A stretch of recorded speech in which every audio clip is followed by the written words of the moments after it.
This is exactly right.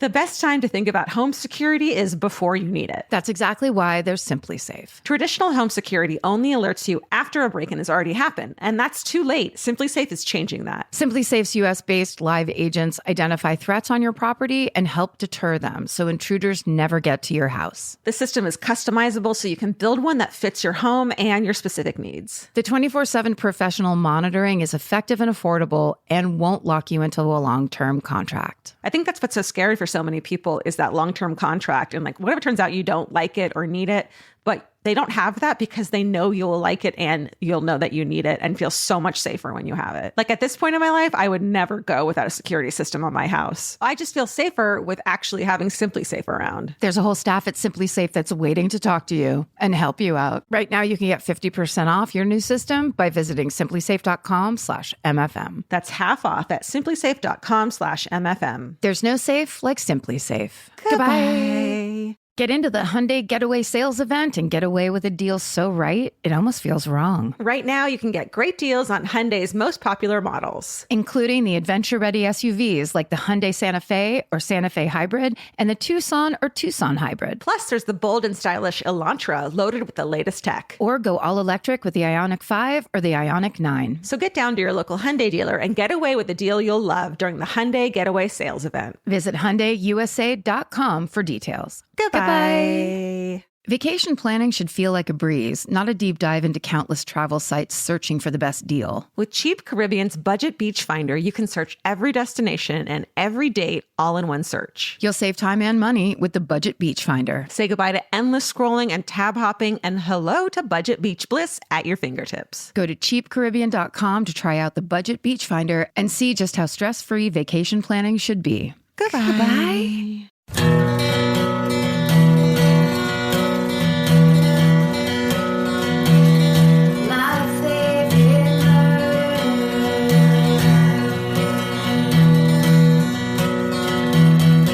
Hello.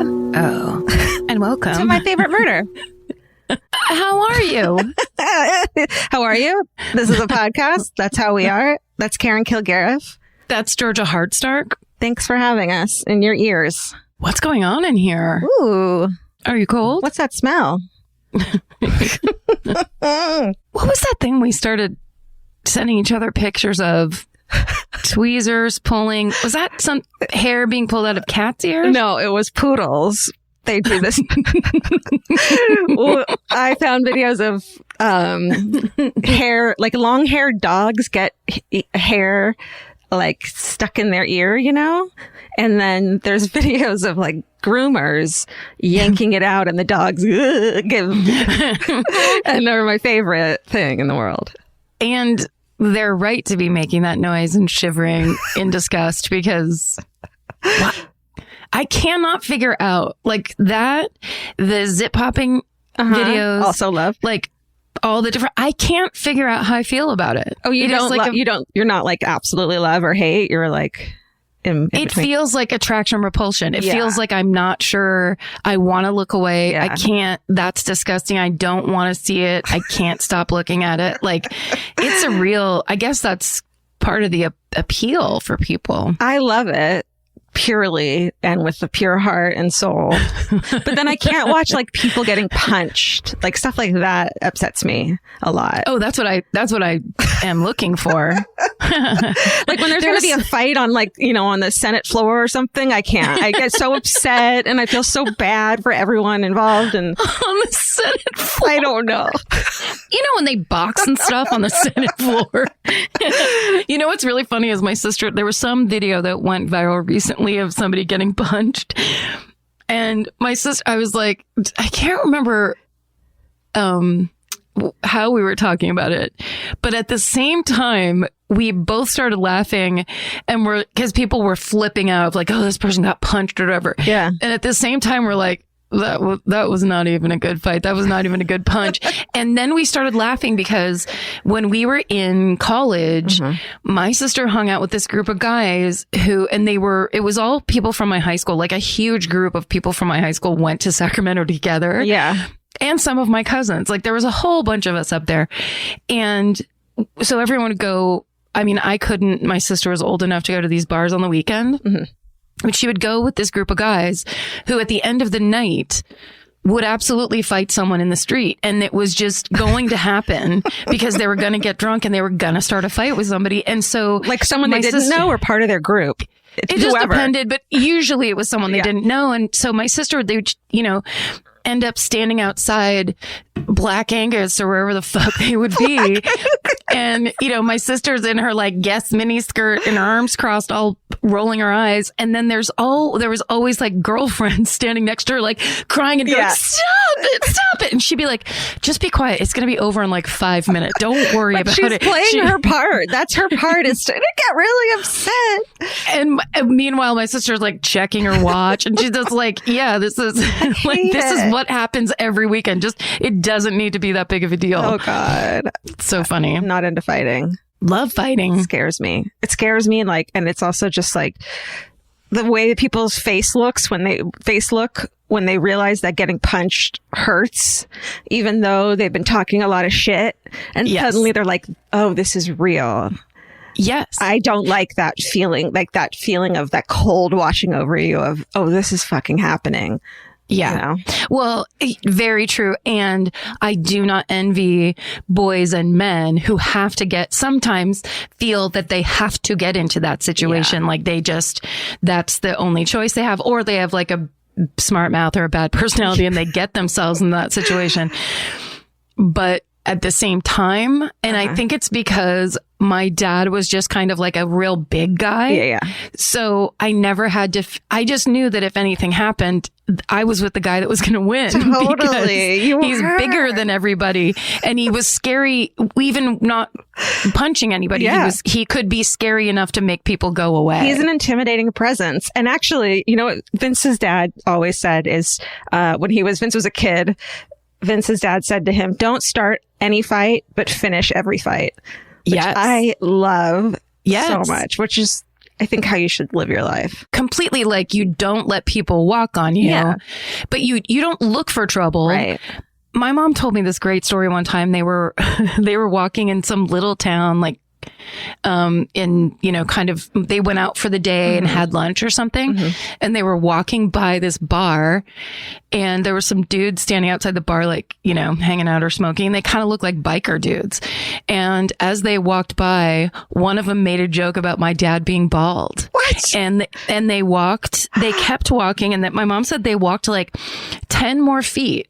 And then my dad, they were kind of like arm in arm or holding hands or whatever. And then my dad stopped and turned to my mom and said, "No, you stay right here. I'll be right back." Oh my God. And then he just walked straight back to them and they all ran away. Yes. Because he was like, and my mom just thought, oh, he's just kind of embarrassed and he's like, whatever. But he basically walked her away from the area. Yeah. So that he could go back and kick their ass. This is not for you. Let me take a moment. Yep. Now you stand here. Not involving you. Clothing store. You're clear of debris or anything that could fly out of this fight. Oh God. Yeah. Actually, I've never been in a physical fight. Oh. Personally, I would never do it. And I'd always be like, ew, oh my God. Like I could do it, but I would always just be like, I'd rather just be mean and insult you. It's so weird. It's like it goes in slow motion for sure. Have you been in fights? Oh yeah. Well, girl fights? Yeah. I was in one fight in high school with like my friend and we had this falling out and then she came after me in at lunch in the the quad or whatever. And I fucking won. Sorry, Yvette. We made up later. It's fine. But I definitely punched her in the face. And so you know what happened is like she came after me. We start fighting. I was bigger than her and like a little scrappier. I feel terrible about that because I'm so anti-fighting and violence and all of that. But it doesn't help. Had all the hormones happening, and that's what it is. I think when you're younger, or also when you're first having fun times with alcohol. Mm-hmm. And you have that kind of like you're invincible feeling. Yeah. It's very normal to kind of test that out or to have these weird and then like emotional signs. No. Sorry. Then like passionate friendships with girls that you have at that age are so fraught with so many emotions and just the highs and lows that happen. The betrayals of those kind of like, I've tried to tell Nora stuff without sounding like a crazy, like old witch going, beware. But it's like that kind of thing where, and what worries me about the way people parent these days is they're so up the asses of like so-and-so's friends' parents. Now we're friends. And I mean, I'm talking about kind of small town stuff, but I always worry about that because it's like, what if they have a falling out and they truly don't, like one of them does something truly fucked and they're not going to be able to tell you about it. And then suddenly they have to hang out because the parents are friends. Like it's all that stuff we didn't have to worry about. Yeah. Back in the day. Worry about that. I think that's when I'll take that one off my list. Permission I think to check it off my list. Thank you. I needed to hear that. Let's see. Are you watching anything? Doing anything fun, special, reading? I feel like that I'm doing my thing where I'm rewatching British shows that have brought me a sense of peace and calm. Great. So the one I'm doing right now is a television show that I truly adore called Lark Rise to Candleford. Those words don't mean anything to me. It is none so of them. good. Did you watch Downton Abbey? First season, yeah. So there was a footman or a butler on that show, and he was like the big famous one from downstairs. He plays the dad in this show. That guy's name's Brendan Coyle, and then the woman who I love, which I think everybody loves her. She played the daughter on Absolutely Fabulous. Remember the Put Upon daughter? Her name's so good. Julia Sawalha, yeah, I believe. She's the lead. Great. And she runs the post office. Okay. And then the post. and then Claudie Blakely, who she plays the mom. And I've talked about her before. She's the British actress that was in something else that we loved. That I was like, she needs her own props because she's so good. And she's like, she's in the Pride and Prejudice movie.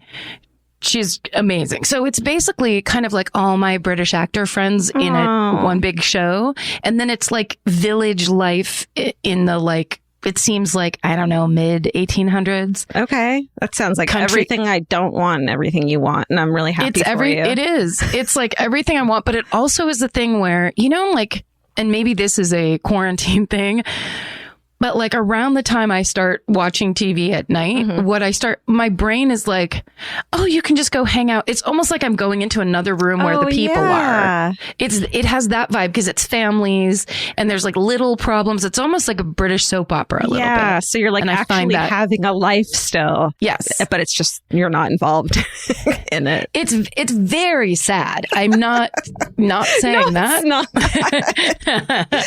The people. They're my friends. TV people. I have a suggestion for something to calm your nerves or like happy watching. Great. So old game shows.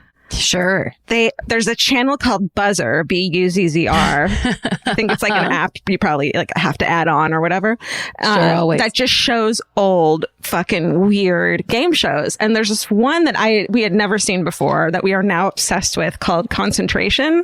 Yeah. Did you know that one? We're solving the puzzle. You're solving the puzzle and it's like memory, like the game Memory, where you turn over a thing and it's like washer and dryer. And then you turn over number 15 and it's washer and dryer and you match and you get it. And then you have a chance to solve this puzzle. And the original host was just clearly hated everyone and everything. And he was so mean.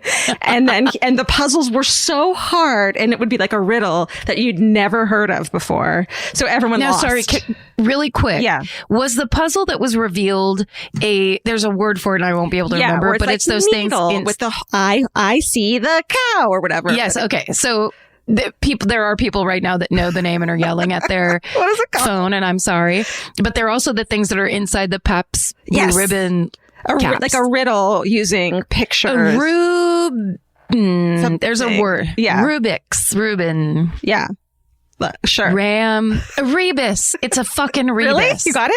Yeah, nice. I believe so. Nice job. I believe so. Sorry, keep going. No. So then Alex Trebek takes over, which reminded me that we need to fucking pour a little of my non-alcoholic beer on the carpet in memory of a man we grew up with, Alex Trebek. Bless his heart. Entirely. And so My family watches Jeopardy every night at either 7 or 7:30. I can't remember when it's on up there. Well, it's at 7 because then Wheel of Fortune comes on after and we turn it really fast. you don't like Wheel of Fortune? It's too stupid. It's stupid. It's stupid. Okay. But Jeopardy is like, that's how... when Jeopardy's not on at 7, I know something weird's happening with my family. That's that thing of like, why hasn't my dad made popcorn and why isn't Jeopardy on at 7? Instead of an awkward silence, there's an awkward no Jeopardy. Right. Yeah. Well, so I love that. And so Alex Trebek now is the host. It's like the 80s, I think. And it's much better. He likes his job and the puzzles. He's not mad. Oh, he's not mad and this guy like insulted the players. It was so funny. So that's great. And then Alex Trebek, rest in peace. And then another thing we didn't talk about last week, I think because we were so amped about the election and like, it didn't even cross my mind, but like, Kamala Harris is the first fucking female nominee. Vice president. Yep. Yeah. Not nominee. Yeah. Anything. I feel like it's overshadowed by so many things that are happening, but it's like, yes, incredible. It's incredible. It's incredible. You know what? It's that kind of thing where like they have to go through, they're just being forced to go through the things they're going through now. Yeah. I do love that the Trump administration is 1 for 25 in their court cases. They've lost all but one. Amazing. But also it's this is just that it's going to be a difficult in between time. We all knew it would be. We all knew he wasn't going to have grace, dignity, any kind of like larger picture behavior choice. It was just going to be him tweeting, I won at 4 a.m. Why start now? I mean, why start now? You know? Can't. Too late. Old dogs. But I think, you know what? That's a great point. And it's the kind of thing that I think once we're in January, it'll be a much easier thing to start saying, hey, there's all kinds of barriers have been broken for lots of different people. Yeah. Right now. And I want to celebrate that instead of cowering in a corner, hoping everything doesn't implode. But You're right. We're not there yet. Well, but they're really laying the foundation of that it's not going to, because it's basically just like, but conservative judge after conservative judge is saying there is no case here. And I appreciate that. Yeah. Can we talk about Sunday night? We found out that we were like on The Simpsons in a way. Oh shit. Oh my God. Yeah. What the I had no idea until someone Instagram commented, cool Simpsons cameo. And I was like, what are they talking about? Yep. I should actually thank the first person who tweeted me, because this is how I knew. And it was one of those things where I kind of, I didn't know what to do. Do you think I was getting made fun of first? I thought someone making fun of us? Oh yeah. I was just like, oh shit, this isn't going to be good. There's all kinds of ideas that went through my head. At Stuart Farger, I think, Stuart _Farger. He just sent so now I can tell you the story, because he sent me this picture. He went, not sure if you've seen this already, but I couldn't risk not letting you know. And then he even put top right in. But he sent me a picture where you were cropped out of the cell. So when you texted me like 2 hours later and went, oh my God, have you seen this? I was just like, I don't know. Oh fuck. I don't know what to do. I was just like, what?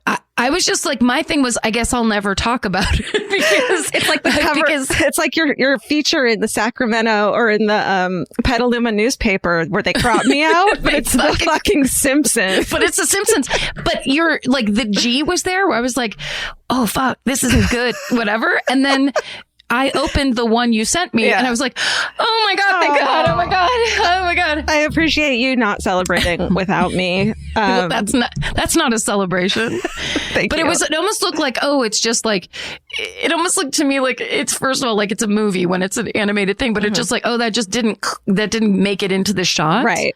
Kind of thing. But for some reason, Stu cropped you out. It wasn't. So then it became a joyous celebration. Yeah. It's really cool. And if you haven't seen it yet, honor. It's an episode where about Lisa Lisa and Marge getting into true crime podcasts, and of course, Small Town Dicks, which is Lisa's podcast, IRL. Yardley Smith, of course, does the Small Town Dicks podcast. So that's there, of course. And then they go and it looks like a restaurant and there's like caricatures on the wall of like true crime podcasters. And we're there. It looks like Dan Tana's, which is a famous steakhouse in LA where they have celebrity pictures on the wall. It's an honor after honor. Also, we're up there with fucking Deezus and Mero, Dan Carlin, Sarah Koenig, like all these people were just like, oh shit. And the Doughboys are there too. It's like, I feel immortal. They're there in person. Yeah. I feel immortal. It's fucking crazy. It's amazing. Also, Karina Longworth is there in person. It's a really cool glow up for podcasters and people who have, I think of the work that Karina Longworth puts into, you must remember this. Yeah. We've talked about that podcast a ton, but if you haven't heard it, it is just a brilliantly done podcast about old Hollywood mayhem. I mean, not necessarily crime, but bad stuff, mayhem, weird stories, whatever. It's so well done. The work she puts into it is unbelievable. Yeah. It is. And like Doughboys as well have been doing this before there was money to be made. Like they've been doing this when you actually kind of lost money by podcasting. Yes. A little bit. And the amount that they've spent on the fast food that they've lost money, they've lost friends, their health insurance. No, it was really lovely. It's very cool. It's beautiful. And my friend Matt Selman was one of the first people I met in LA when I moved here when I was 24. He was, I think, maybe even younger than me. And we used to go to the same bar all the time. And at the time, he was the writer's assistant on The Simpsons. Wow. Now he's an executive producer. Now he's the EP. He runs it. Yeah. That's amazing. With other people. But he's the top dog.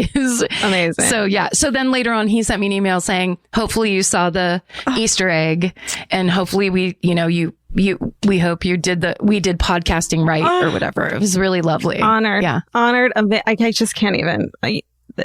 That's one of the things where I was looking at it. This was aside from the other worries that I had. I was looking at it and like, now am I dead? Because this is so crazy. Come on.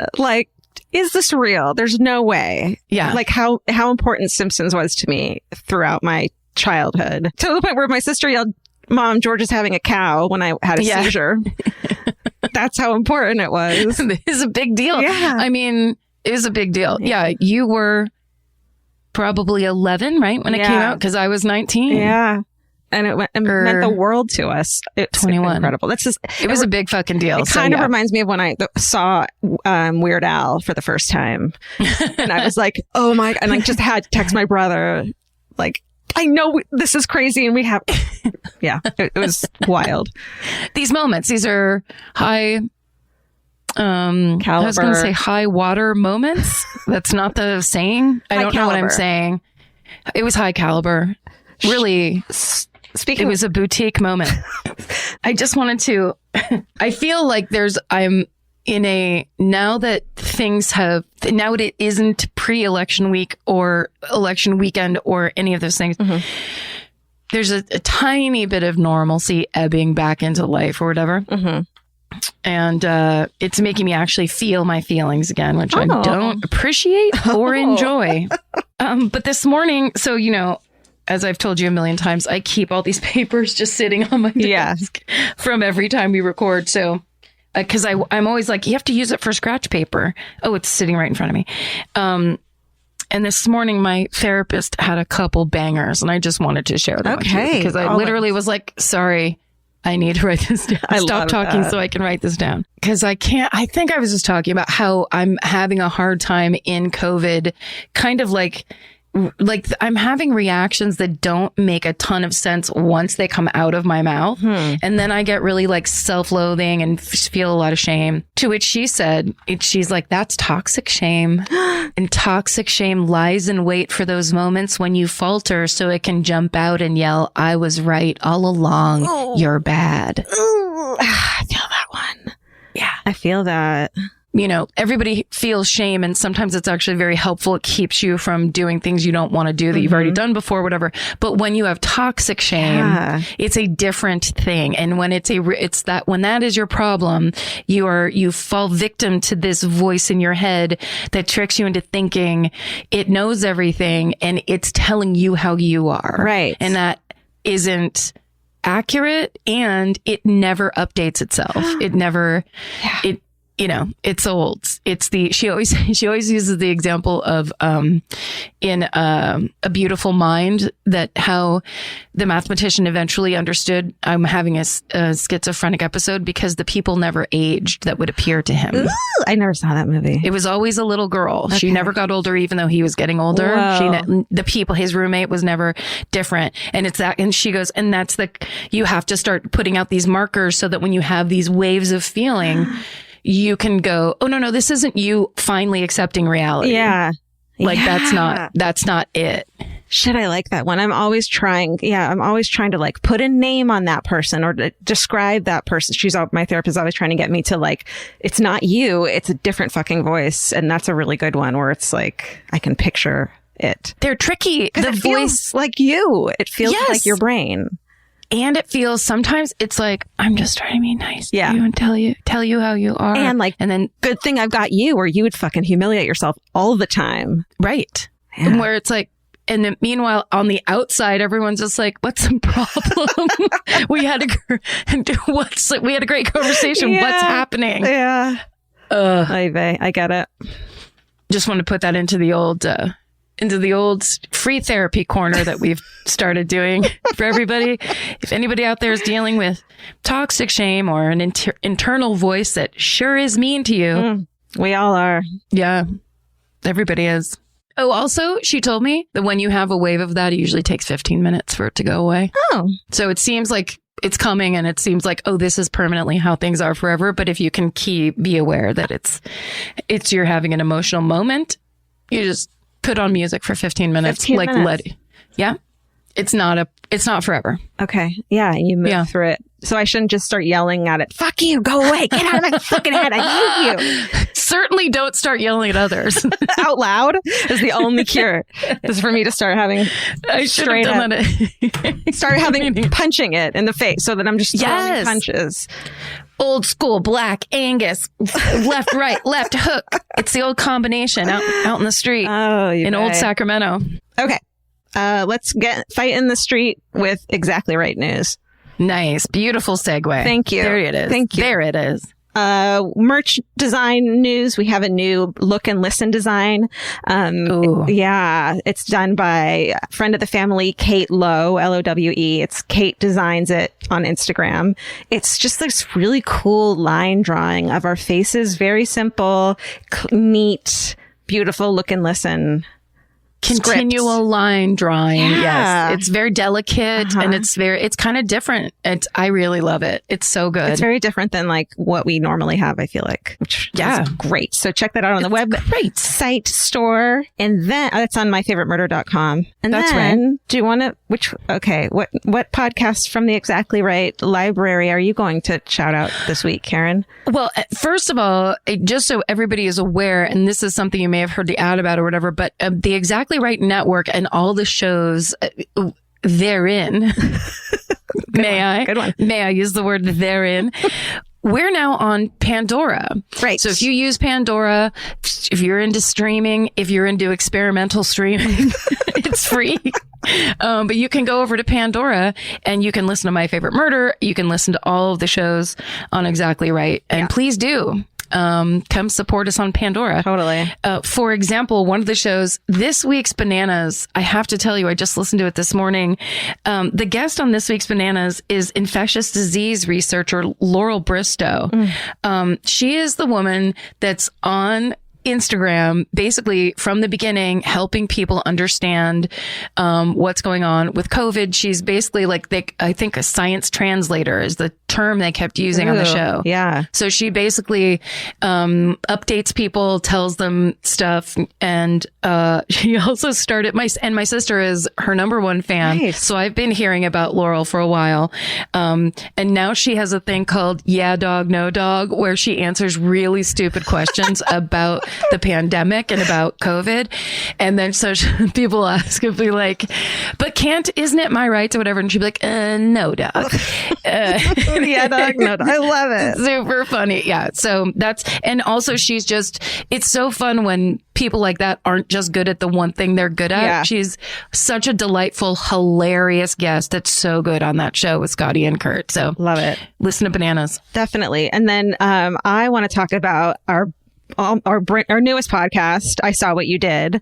Oh, yeah. That episode this week is so great. Millie and Danielle talk about the films Walking and Talking from 1996 and Me Without You from 2001. And they talk about foot cigarettes and getting stuck watching sex scenes with your mom, which everyone can relate to, I feel like.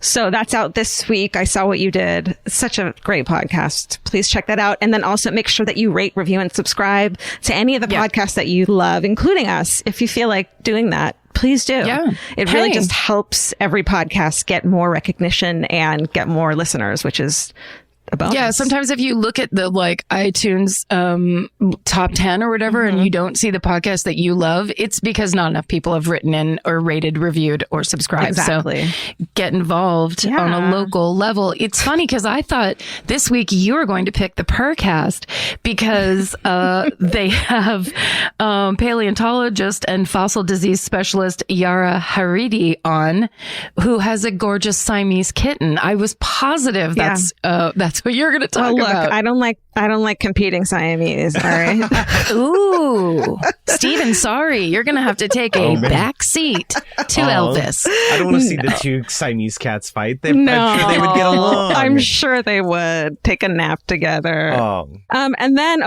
another fucking announcement. They keep coming week after week, and this one's another biggie. These are the shows we were telling you about in frustration of we've got stuff coming, hang in there, or whatever. And now, in June. And this is, and it's happening now, and we're so excited. So this new podcast that you're going to hear the trailer for at the end of this episode, that's the way we do it. So we give you a little a taste sensation. It is a Law and Order SVU recap comedy interview podcast called That's Messed Up. I'm so excited for this one. I know. Ever since this got pitched to us, and I heard it first from Kara, one of the hosts, who's a good friend and just a freaking hilarious person, and she pitched it, and I was like, abso-fucking-lutely. Whatever you want. Yes. So it's Kara Klenk and Lisa Traeger, who are just these two hilarious comedians, longtime comedians, and they're great friends. And every week, they're just going to break down an episode of Law and Order, Special Victims Unit. They're going to do a deep dive into the real case that inspired the episode, and they're also this is the coolest part, in my opinion, as a person who truly has listened to every episode of Law and Order SVU. Yeah, I mean, watched. This is not podcasting. I've watched every episode. They're going to have guests on every week who are actors from the show. And that's everyone from, for example, like the guest star who plays the cult leader, or the person that plays a fruit vendor who saw the crime go down, just any, and then all the way up through till big fancy celebrity guest stars that are on it all the time. So the show launches on December 8th, obviously on Exactly Right. But then listen to the trailer at the end of this show. And then go make sure and subscribe to That's Messed Up wherever you listen to podcasts. And then follow them on Twitter at Messed Up Pod and on Instagram at That's Messed Up Pod. Please support them. this is going to be great. I'm so excited. Kara Klink is truly one of my favorite comedians. I've watched her a lot. I've done some shows with her. And she's also the kind of person, like when I would go to, say, a birthday party that's at a bar downtown or something like that. And I would always go by myself and then just be like, halfway there, I'd be like, just go home, just go home. Like it would be so difficult to even walk in the door. Yeah. If I saw her there, it was just like, boom, I've got my lighthouse. I know where I can go. She's so funny and fun to talk to, but she's also just very real. Yeah. And she reminds me of someone I've known all my life. She's the greatest. Totally. So yay. Awesome. That's messed up. Sorry. So, Lisa, please don't take that as an insult. I also think you're hilarious. Yes. But I don't know you, and because that's the old NY-LA comic divide. Right. Because I've never spent time with her because she's a New York comic. Me too. Ditto. But the respect is there. It's absolutely there. And once COVID is over, we're going to have a big Exactly Right party, and everyone's has to be there or they're going to get fired. And we're also going to give out 5 golden tickets and candy bars, and you can be there. And there's going to be fist fights, and it's going to be held at the Black Angus in fucking Sacktown. Oh shit! Okay, wait. I actually don't even know if there is a Black Angus in Sacramento. That was just the vibe. I was just like, I love it. It's like over on the side of the building where the dumpsters are. That's where the fights usually were. That's where the party is. That's where the party's at, baby. Always. There are some questions humanity may never be able to answer, like, what's the meaning of life? Or even worse, what do I make for dinner? Luckily, Hungry Root has one of those covered. Hungry Root is like having your own personal shopper and nutritionist all wrapped in one.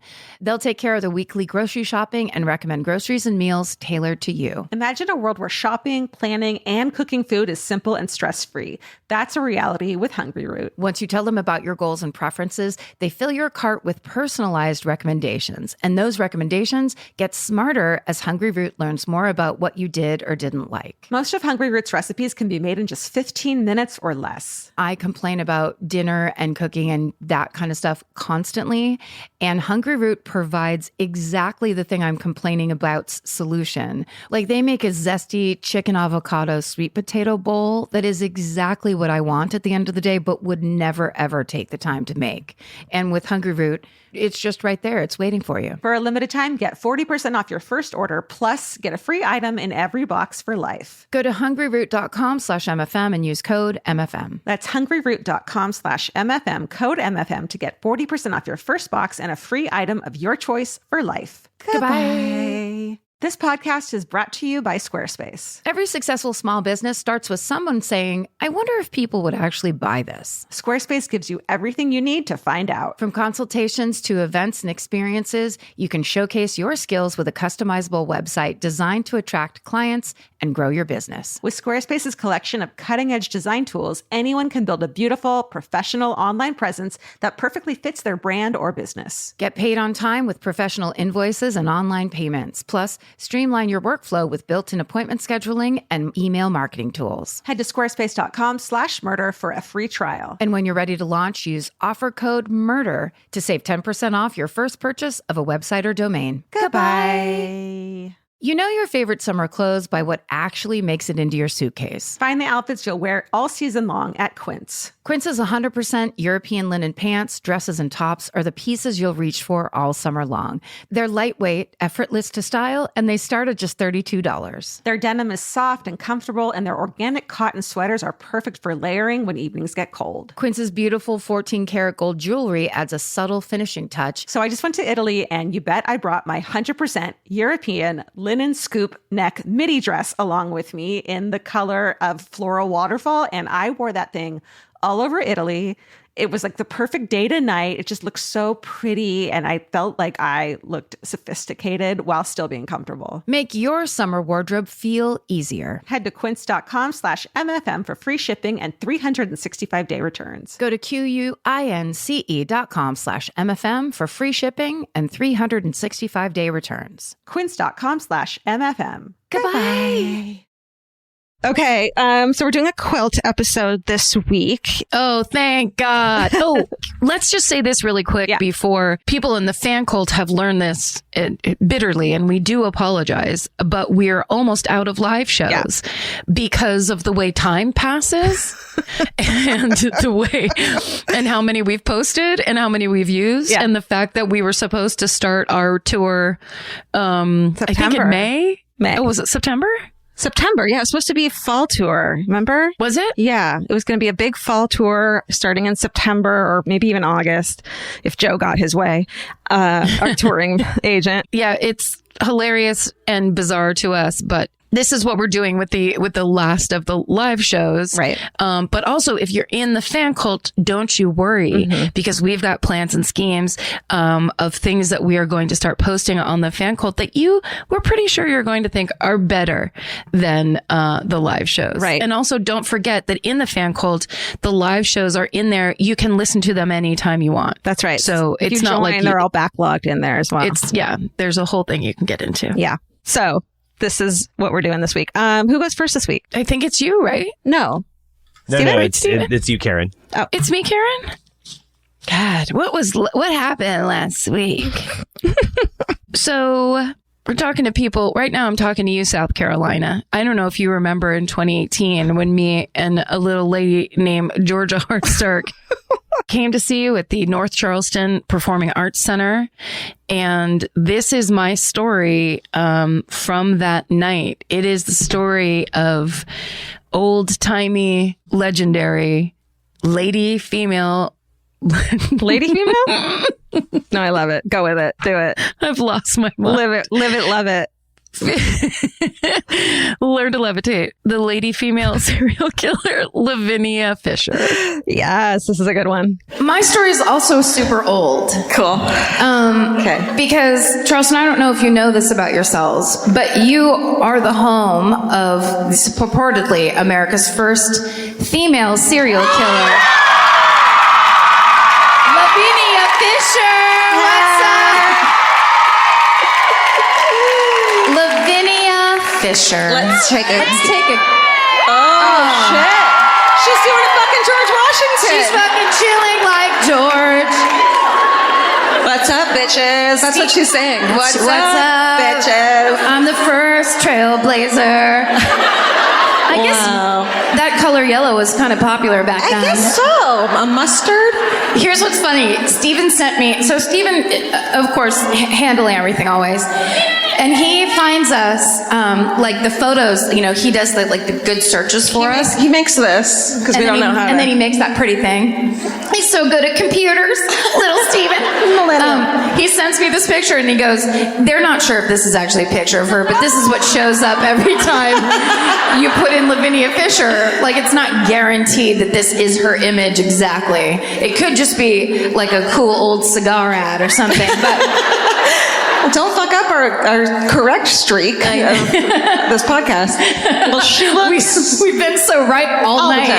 All night. She looks dead-eyed and chill as fuck. So let's just say it's her. She really does look like she's kind of throwing some hand signals there, too. She's like trying to explain something to someone. Listen, I love to kill multiple people.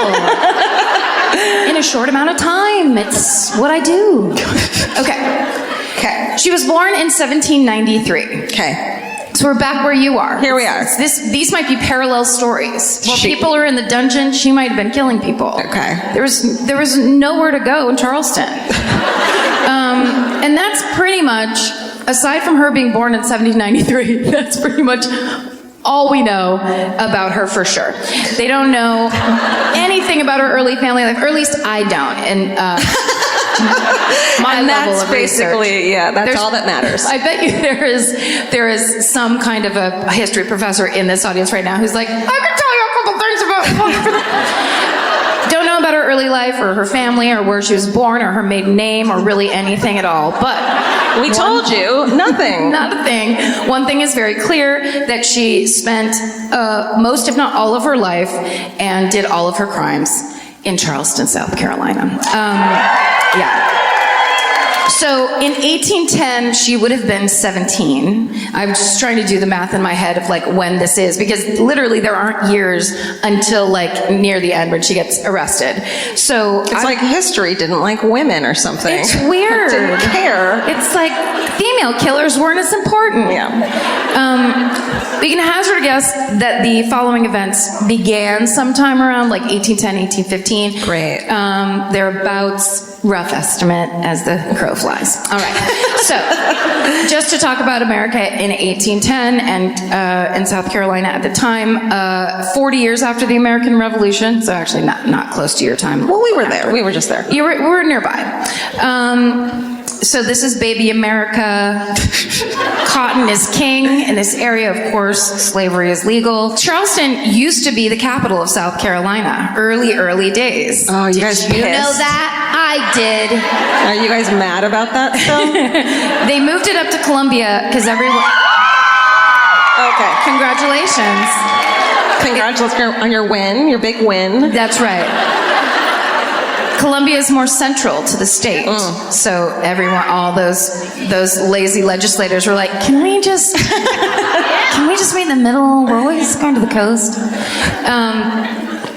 But that happened in 1786. So I watched an educational video that was for children from probably 1977. It's one of the funniest things I've ever seen, because it just kept showing like the manor houses. So they talked about how the plantation owners who lived out in the country, obviously to have their big, huge farms, they would come in and build these big, beautiful houses in Charleston. And then there's just all these children dressed in period clothes, but with like 70s hair, who are like looking at the camera and like walking up steps. Like, is this how you want me to do it? Or like opening a weird drawer. And the best fucking part is they're just trying to explain like how daily life was for rich people back then. And they had, this is on knowitall.org. So you too can go and watch this same video and learn, as I did, about your amazing state. It also started with the shape of the state, and then it said SC in it, and I was like I've never been taught anything. I love to learn. So at one point, they go out on the porch and talk about how the children of the day used to play on a thing called a joggling board. Are you fucking serious? You guys had to do that too? I was in my hotel room and cry laughing at the joggling board. I don't know what that is. So we'll tell you what a joggling board is. Tell me. You know how seesaws are like way too fun and scary and like do a bunch of shit and you can't trust where they're gonna go? Yeah. Well, if you took a much thinner piece of wood and put it on your front porch and then maybe put a little thing under this end so it was higher up on one side and then you just stood on it and bounced up and down, that's a fucking joggling board. According to this video. It's a super vintage trampoline, is what you're saying. It's a trampoline with no risk. It's a seesaw with no fun. It's a piece of wood. $20 says if we were to try it right now, we'd be like, oh, this is kind of. Oh my God, I love this. It's a good thigh workout. Oh my God, it's so good for your lymphatic system. If I saw a joggling board on an infomercial and they were like, lose weight and drain your lymphatic system, I'd be like, $89.99? Yes, I'll have 2 joggling boards, please. And it also sounds like someone was like, some kid was fucking around with this thing and his mom was like, if you don't tell me what that is right now, I'm going to get mad. And he was like, it's a joggly, like just made up some dumb thing. What are you kids doing out there? With the joggling? I love it. I'm with it. I'm here for it. The idea that you cheered for joggling boards. God damn it, Charleston. I love you. That is... It's special. Remind me when the hometown person comes up, we have to be like, did you have a joggling board when you were a child? What is this? Okay. So essentially, Charleston was the big city. People were constantly traveling to it, leaving it for business and trade and bartering at the harbor, as we talked about before. And whatever else the rest of the video said that I didn't watch, because once the joggling board part came, I was like, I've seen enough. I've learned everything I need to learn today. And this acting sucks. Come on, stop looking into the camera. Now you have to think about it. It's 80 years before the first car is built. It's before the first railroad. So there's just, it's like impossible to get anywhere at any time. And so everyone's traveling like by horse or, carriages or whatever on these roads. I think they had Ubers for carriages. Nope, it's a taxi. Never mind. Go on. I answered my question. So there were these things back then called highwaymen, and they were basically the dudes that would rob you when you were just like going down the road by yourself on your horse. What? Going down. Here's you, dumb, on a horse. Dumb. Gun. Oh no. Highwaymen. Give us all your weird leather bags filled with doubloons and tea. Okay, so there were groups of them, like gangs of them and stuff. And There's actually a music group called the Highwaymen. Yeah, Do you know that's that? right. With Johnny Cash, right? Anyways, I figured you guys would know because it's the South, but no. So our girl Lavinia Fisher hooks up with a highwayman herself, John Fisher. That's not her maiden name. Fisher is her married name. So we know by all the accounts of her, she was very beautiful and she was very charming. And so I like to think she was like a rich girl with a personality disorder. Like she had it all, but she was like, "Fuck you, mom. I'm not marrying that guy. Yeah. Go out and start robbing people on the road." I've had it with this life of luxury. So she could have married a Captain Butterscotch or a Dr. Bramblebones or whoever her neighbor was or whoever her dad was going to fix her up with. Play jiggly board for the rest. What was it called again? She could have joggled and joggled for the rest of her life. Yeah. But no, she was like, not enough for me. I would love to pull a gun on someone and really live. So she marries John Fisher, the highwayman. And so what we know for sure is they get married. I mean, they become active with a gang of highway robbers. And they don't know exactly if she was actually like holding a gun or a musket or whatever. Or just Cannon. a long finger and with a furrowed brow. Give me your money. Or if she was just kind of like aiding and abetting. But essentially she was a part of this gang.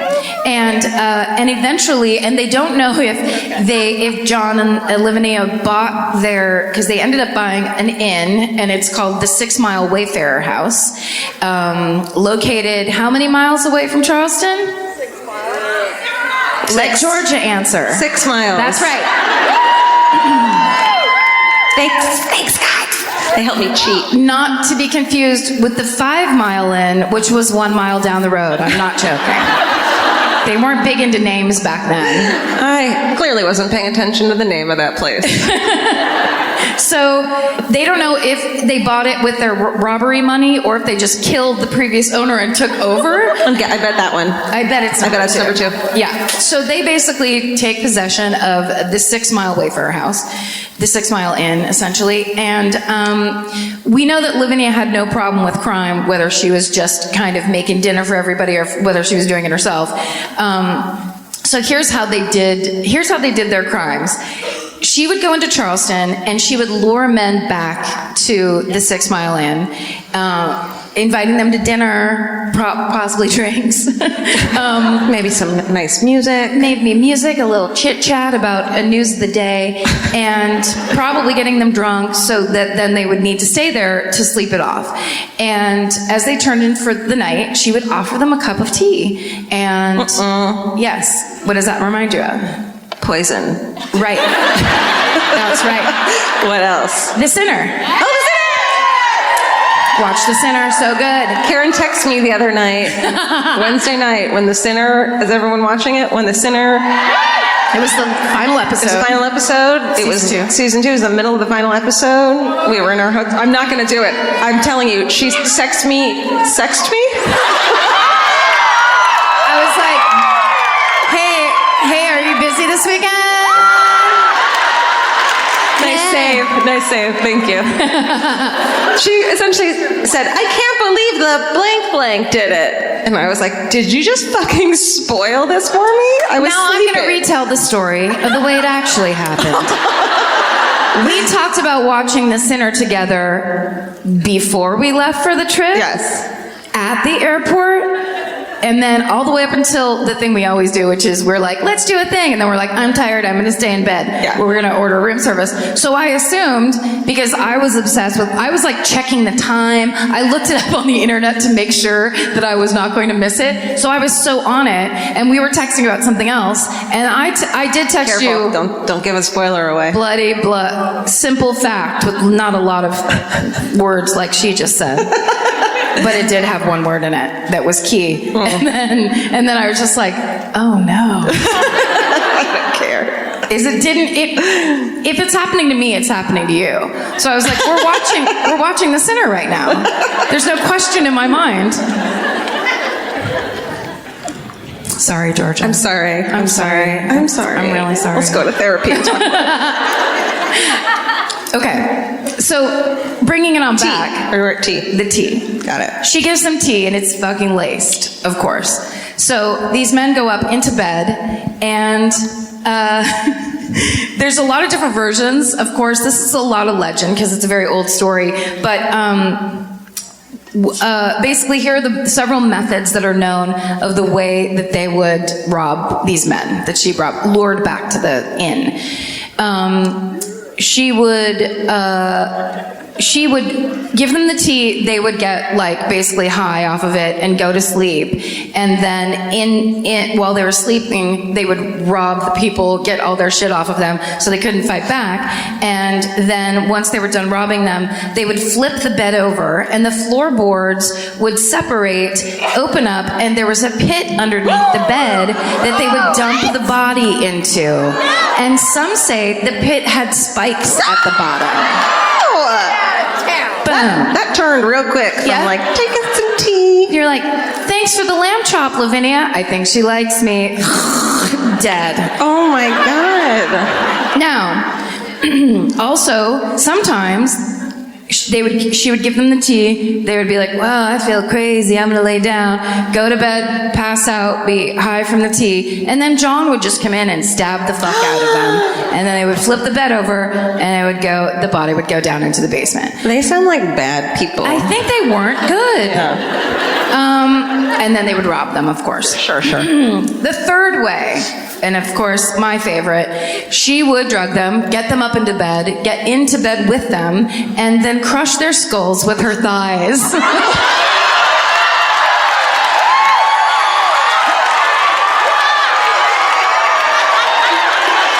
No. Okay, now we've gone too far. Yes. That's like impossible. Yes. Not if you really want it. Fair. That's fair. Clearly the legend has grown. Yeah. And, that's almost like, it turns into like, oh, she was the serial killer, to like, yeah, imagine what she would do to you. Imagine if you were all drugged up. I mean, I'd be cool if it was at least like her thighs were. Yeah, there's like a rapper, there's woman. Okay, so they do this for a long time, and of course, men are going missing from out of town and from Charleston. And, but of course, back then it took, 8 months to communicate anything in any way. So it's all very slow going. And every time they would go to the 6 Mile Inn, they would look, somebody would say, this person, this is my husband, this is my son, they've gone missing. And the police would go look into it. They would figure out that the last place the person was seen was at the 6 Mile Inn. But they would go to the 6 Mile Mile Inn, and Lavinia and her husband John were these cordial, lovely, good-looking, friendly, smart people that would say, oh, yeah, he left here, and tell them some story, and there would be no evidence of anything that the person was there. There would be no indication that anything bad happened. So they would all leave, and they were actually friends with a lot of the authorities and the policemen and stuff, and they would just smile and shake hands and be on their way. And there would be no further investigation. It'd be like, well, we simply don't know. Anyway, back to the rats. So it goes on long enough that the townsfolk are like, fine, if you're not gonna, we know, like, word of mouth, something crazy is happening up at the 6 Mile Inn. And this is my favorite thing about when you're trying to do research and you don't like researching. And this is, so the townspeople get they get like a militia together. They all grab their different weapons and pitchforks and stuff like that. And this is in February of 1819. And they decide they're going to head up to the 6 Mile Inn, but for some reason they only make it to the 5 Mile Inn. That sounds like a joke. I know. And I checked like 3 websites, and I'm like, I'm not a fucking history professor, but for some reason they don't make it. They're just like, they have to stop, whatever. So they decide, the townspeople are like, okay, we're gonna leave. You stay here, a guy named David Ross. You stay here and be a lookout. Dave Ross. Dave Ross. He's a stand-up comic, we know. It's funny to the two of us. That's about it. And to Dave Ross when he hears this. Which will be never. Dave Ross, of course, now I can't not picture a guy in like a built-to-spill t-shirt and a cigarette standing outside this 5 Mile Inn being like, what the fuck, why do I have to do it? Yeah. Hipster guy. Yeah. But really funny, really solid jokes. So, and also, why leave just one guy? Yeah. It's like, oh, so we're gonna go confront this gang. Dave, will you take it? Dude, I got it. I got this. Don't worry. You guys go back home. So the next day, a couple of the highwaymen that belonged to the gang that hung out at the 6 Mile Inn walk by, and they see Dave Ross hanging out, trying to stand guard or Writing some something. new jokes for his new set. Yeah. Stand up. He's like, man, the fucking 5 Mile Inn, it's no 6 Mile Inn, am I right, ladies and gentlemen? It's like, I need to work on that. And here come these robbers. And so they grab Dave Ross and beat the shit out of him and drag him back to the 6 Mile Inn, like, this guy is here to investigate us. And It's almost like he was only one person against a gang. Yeah. Weird. It's almost like this was kind of the worst plan, and they got the worst person to be. It's not like, you picture like if you had a guy that looked like the Mountain from Game of Thrones, that's the guy you leave at the 5 Mile Inn to stand guard. I don't know that reference. Go on. Sorry. It's almost like the sure guy from The Sinner. Okay. I'm there. Okay, so when Dave Ross gets to the 6 Mile Inn, and there's just all these dudes that want to kick the shit out of him, and all these highwaymen and bad guys, then he sees Lavinia's face, and he tries to appeal to her, because a woman's here, she'll be nice, and he tries to appeal to her sensitive side, which of course pisses the fuck out of her. So she chokes him out and smashes his head through a window.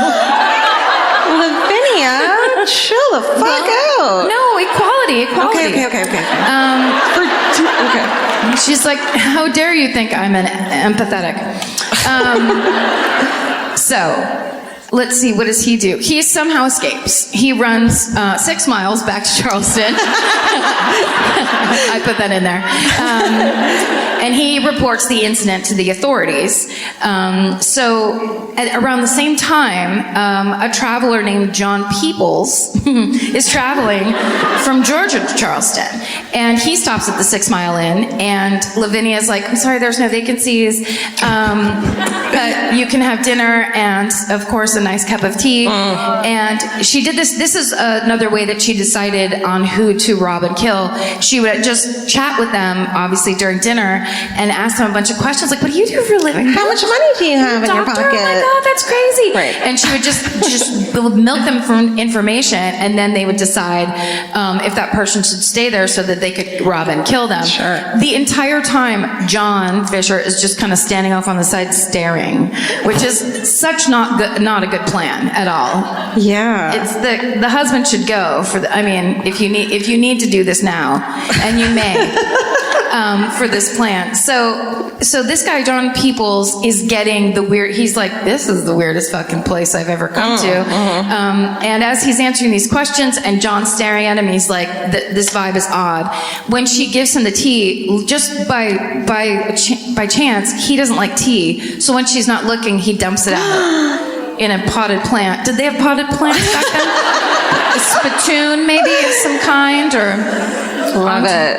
onto a poor person. Whatever they did back then. So then suddenly, Lavinia is like, after she sees the tea's gone, she's like, oh my God, we do have a vacancy. Come right this way. And she brings him up to the room. So once he's in the room, he's thinking about it. And he's like, they're shaking me down. This is not good. So instead of getting into the bed and going to sleep, he sleeps by the door in a chair. So he basically can stay awake and like he's nervous. Okay. And in the middle of the night, the bed, he wakes up to this loud crashing sound and the bed has disappeared. So he walks over and looks down and sees that the trap door is open and... Wait, they would drop the whole fucking bed into the trap door? Well, that's the way this was worded from, Wicca-fucking-pedia, so... Let's go with it. No, Let's go with it. I like the idea that they had all different rooms and the bed could do all kinds of things in every room. Or they just like had extra beds in the back and like they would just like go through beds every night because they would all drop through the... Maybe Lavinia was like an heiress to a bed fortune. Oh. She's just like, I'll get another bed from my dad, assholes. Yeah. Either way, he fucking sees the pit, he sees the whole deal, jumps out the window, gets on his horse, goes back to Charleston, is like, hello, I need to talk to the authorities. They're like, sorry, we're talking to Dave Ross right now. You can get in line. Yeah. We have all these rats to deal with. He's trying to do a set. Oh my gosh. The police finally go and they have like a real reason to investigate the 6 Mile Inn, and they start investigating the rooms. I picked this up too early. And when they're there, of course, they discover dozens of travelers' belongings. These missing people, all the belongings are there. Driver's license. Key rings. They find an herb that could knock you out for as long as need be. Like it's all the evidence is piling up. Then they find hidden passages, and then they find the mechanism that triggers the trapdoor in the floorboards under the bed. Dude. And then they go into the basement where they find hundreds of sets of human remains. They just, oh my God. So they just basically dumped them all down there, kind of like your dungeon, just leave them there. I guess it's like if life already smells really bad in general, Yeah. you're not going to notice the smell. No, Yeah, it's like, no, we shit in like the corner. hole. Yes. In a bucket in the corner. So it's cool. just don't worry about it. Yeah. So the Fishers are arrested, of course. They plead not guilty. The judge orders them to remain in Old Charleston jail until the trial. That's what I was waiting for. There it is. Still standing to this day, right? Apartments? Are they apartments? I would live there. The Old Charleston jail lofts. It's an open floor plan filled with ghosts. Oh, that's beautiful. Isn't it gorgeous? I honestly would fucking live there. There's offices? She said, there's an office, and then went, woo! Like cheered for herself. I got one in! You did. Great job. On September 13th, 1819, Lavinia and John try to escape by the old classic tying all the sheets together in a sheet ladder. When has that ever worked? I mean, it doesn't work here. John gets out, but the sheet chain breaks before Lavinia can get down. Yeah, dude, it's fucking Scooby-Doo shit. No. It's not gonna work. He's like, when you get down here, I have a huge sandwich that no one could ever eat. And a talking dog. But here's the thing about John. Okay. He doesn't leave her. Oh. He fucking allows himself to get recaptured and try to take the heat off of her. Are you crying? No. I don't cry. Not at all.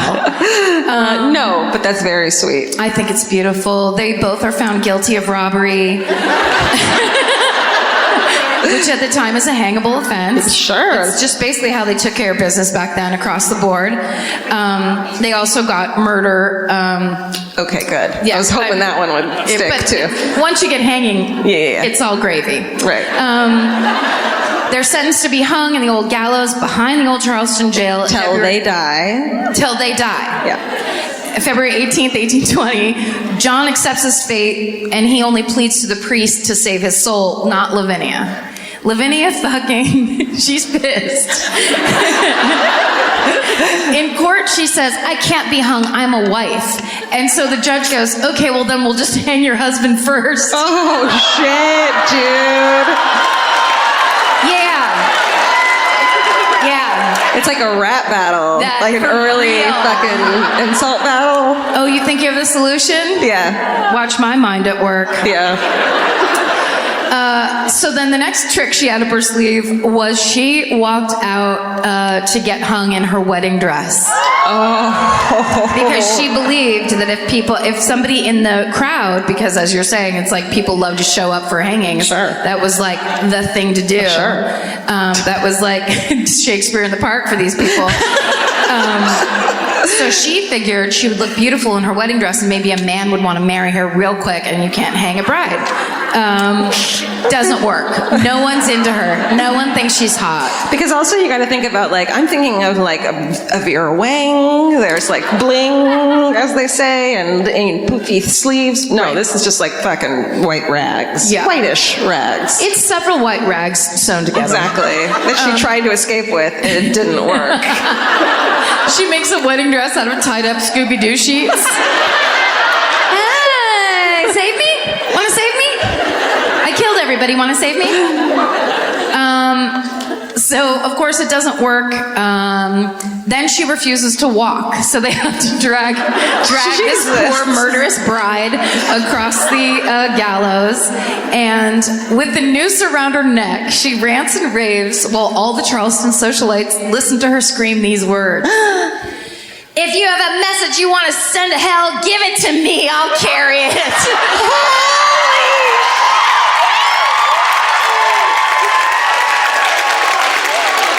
The fuck? That's the most badass fucking thing Yes. I've ever. And just screaming to like the Real Housewives of the 1800s. They were like spinning their umbrellas. What the fuck did she just say to us? She looked right at me. Holy shit! She wasn't just America's first female serial killer. She was also the first Bridezilla. Thank you. I just thought of that right now. That was sitting here. amazing. Not written on this page. That was amazing. Then wait. Final move, which actually makes me love her 100%. She fucking jumps off the scaffold.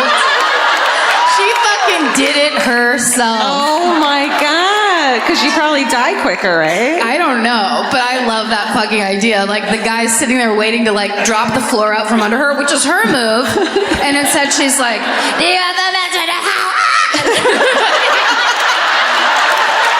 Man, they got what they paid for. Spitting. Love you, Lavinia. She's like, hold my beer. I got that. She's like, watch this. Oh my God, watch this. This is going to be nuts. And then shows her wedding dress. The residents say that Lavinia still haunts the old jail. She does. They say that her ghost has been seen in the cells walking around and wearing her wedding dress. It has, for sure. Amazing. And that's the story of Charleston's Lavinia Fisher. That was a journey.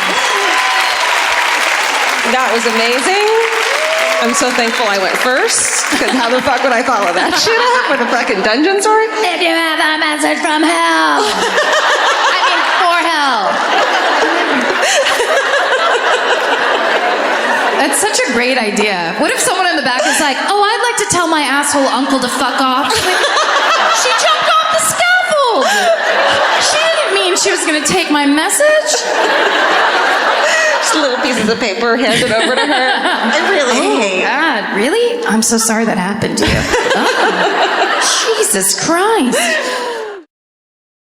Every piece of furniture you own has a story. Sometimes it's an heirloom, and sometimes it came with the house because it was too heavy to move. If you're ready to start a new chapter with your home decor, there's Article. Article makes it effortless to create a stylish, long-lasting home at an unbeatable price. They take great care in curating their collection, focusing on pieces that stand the test of time. We've talked about Article for a long time. There are pieces in that catalog that are so affordable that are room changers. And if you go through there and there's like a little something you don't even realize you need it until you see how they have stuff set up or what style combinations that they're doing with. They do the boho chic. There's mid-century. It's a little bit modern. It's something new. Like, there's so many choices in there, and it's not going to break the bank. As someone who's interested in tons of different styles and time periods, Article covers them all in one place. I love that. I know I've mentioned already how much I love my entryway table, but I swear to God, because the path that it's on, I pass it 4 times a day, and I love it more every time. Article is offering our listeners $50 off your first purchase of $100 or more. To claim, visit article.com/murder, and the discount will be automatically applied at checkout. That's article.com/murder for $50 off your first purchase of $100 or more. Goodbye.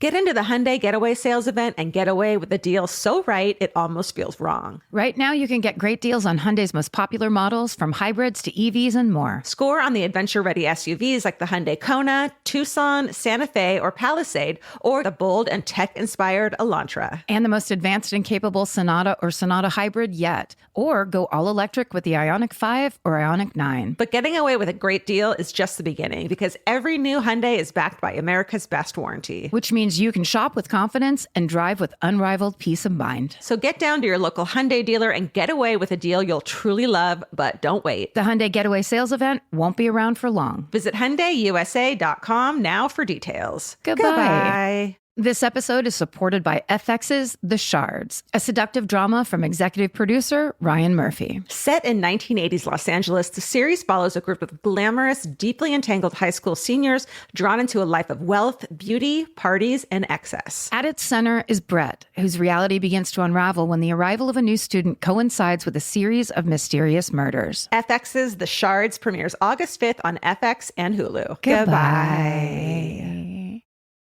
Wow, Karen, as the applause said, great job with that one.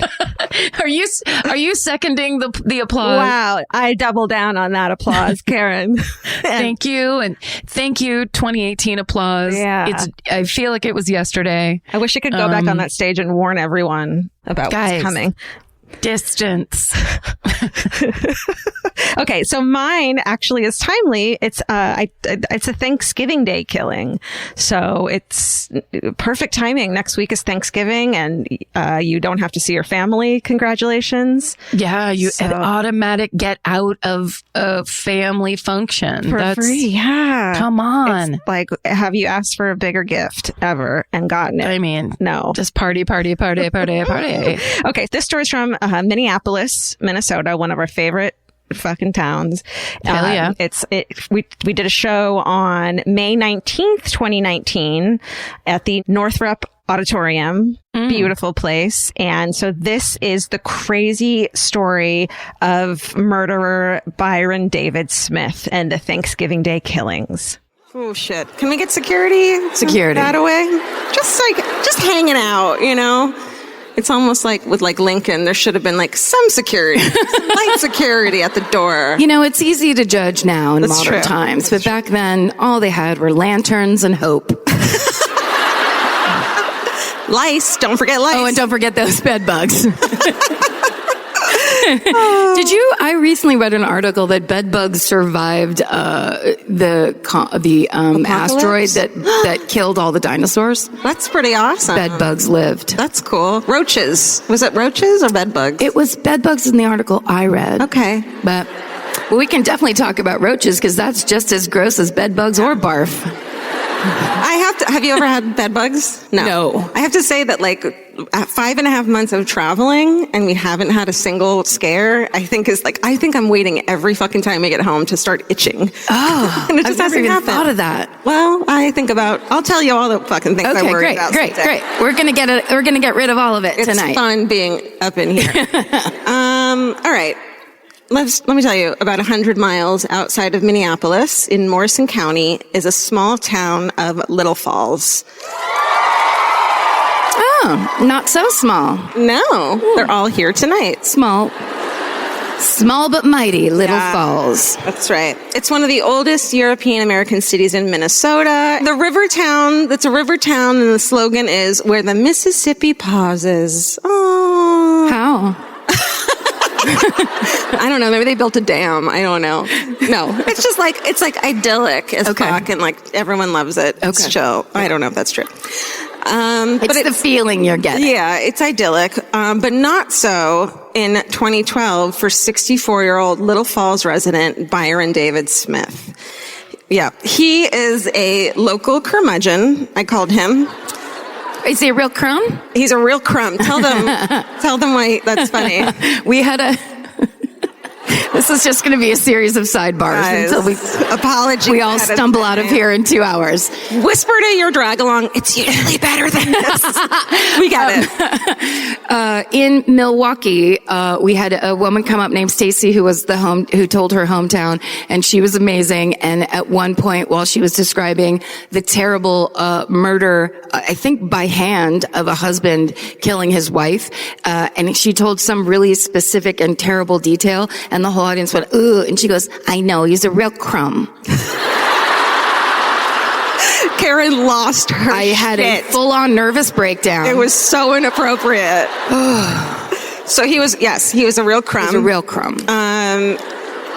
So he lives in a home in a secluded area near the Mississippi River, and on a bunch of acres of land and shit. And he's fed up at this point in 2012 of his house being broken into. Let me show you a picture of him. Okay. He sucks. Okay. There he is. All right. Right. Yeah. So it had been going on for about a year, these break-ins, and first was someone breaking into his garage, and they had smashed stuff and tipped things over and stolen some things, and his old military clothing. And by late 2012, his house had been burglarized at least half a dozen times over the preceding few months. Wow. And he had only reported one of those burglaries to police, and investigators found evidence of only 2 previous burglaries. But among the items stolen were $4,000 in cash, his father's POW watch, and some of his medals from Vietnam. Wow. Coins from his collection worth around $5,000 and a bunch of other shit. And they had also stolen his guns, which he said had scared him, because now they have his guns. So, he's not scared of his own guns. Yeah. I leave them in a room by themselves because I don't want to be near them, and now someone else has them. Right, and that's when trouble starts. Yeah. So then a friend of his, who was a neighbor, saw a local teenage girl walking to the bus stop wearing his army jacket that he knew was his, and so he's fucking pissed off. Because Byron Smith had been a trained security engineer for the U.S. State Department. So security was his fucking thing. He was in charge of... It clearly wasn't. Right. That's correct. He didn't bring his work home with him in any way, apparently. He had gone to embassies all over the world and had been in charge of making sure their embassies were secure until 2006 in his retirement, when he moved back home to the house with his mother, and then his mother had died about a year before. So I'm sure his ego was kicked in the dick when he found out a teenage girl was breaking into his home. Well, yeah. It doesn't feel good. But teenage girls are wily bunches. They're fucking, they're scrappy as fuck. Right. So he began wearing a holster with a loaded gun inside his house and installed a security system in his home as well. So now we get to Thanksgiving Day, 2012. Smith had been visiting with his neighbors when he saw a car that he thought was casing his home. He then commented to the neighbors that he was visiting that he needed to get ready for her and went to his home to prepare himself for a break-in. First, he drove his vehicle down the road out of the parking, his, driveway, they call him.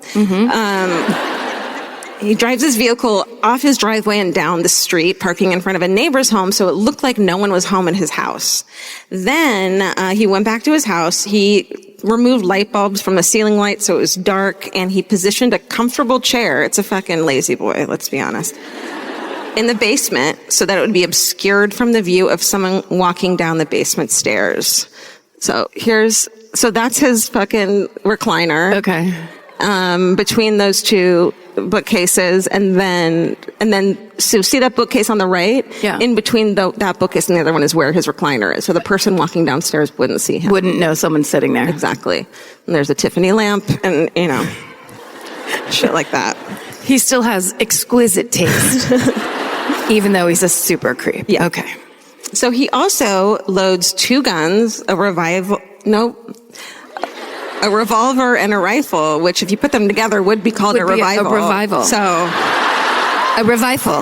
I'm not wrong. I just invented a new fucking gun. Yeah. Don't be so intimidated by her brain. Yeah, Steven, trademark that. That was the best I've ever done. Okay. And at the bottom of the stairs, he sets down a tarp. So that if he shoots anyone, he can wrap the body in at the bottom of the stairs. So he's prepping. He is taking the law into his own hands. Okay. He settles into his reading chair with water, snacks, and a novel, and waits for someone to break in. What book by Jackie Collins do you think he was reading? I tried to find out what book he was reading. Did you? And I was like, that's not important, Georgia. What's wrong with you? Georgia, it's 5:56. You have to finish this. Yeah, it turns out your show starts at 7 and not 8, and you didn't know that. Get your shit together. Get it together. Okay. So later that day, he's sitting in his chair watching his video surveillance footage from outside the house that he could set up all these video cameras. And I have to say, go ahead. It's just that it is a fun thing to do. Have you ever watched when people have security cameras and you can just watch innocent people who don't know they're on camera? No. Just walking around. My friend had an apartment where one of the channels on the TV was the front door, like closed circuit television. Is that legal? It was in 1995. And so we would literally sit around his apartment drinking beer and watching the front door. And we did it one time and we were all shit-faced and some of our friends started leaving. It was Blaine Capatch and Laura Milligan. And they walked out and walked up in front of the camera and then Blaine started strangling Laura. Like, it was like a little silent TV show play of a murder. Yeah, but what if someone else in the building was watching that too? Right? Exactly. Wow. The best. That's like such a stoner thing to do. It's just like sit and watch that. It was 95. You're welcome. Okay. All right. Settles into his fucking asshole chair. Okay. So he's watching his chair. Nope. He's sitting in his chair. Mm-hmm. He's watching the surveillance video. One of the cameras could have been pointed toward that chair. That's true. And you can see all this. I wouldn't recommend it, but you can see this video for surveillance on all these fucking shows. And it captures 17-year-old Nick Brady casing the property before he breaks a window and sneaks in.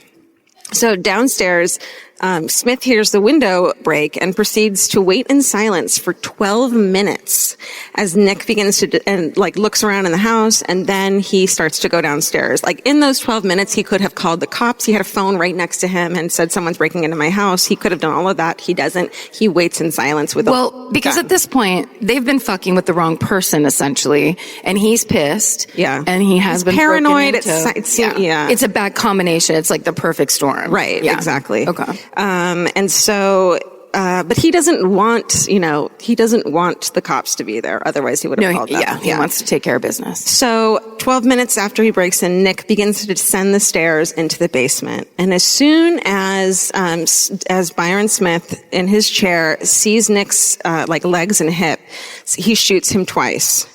And Nick falls to the bottom of the stairs onto that tarp that he had set up and shoots him again in the head point blank. Whoa. It's fucked up. Then he wraps Nick's body in a tarp and drags him into the other room. And there's like blood and, stuff on the carpet. And so he takes a rug and covers it, which is like, he does it so that when someone else comes in, they won't see that that's have happened and won't run. They'll come downstairs. Yeah. Which is insane. It's like a trap, right? Yes.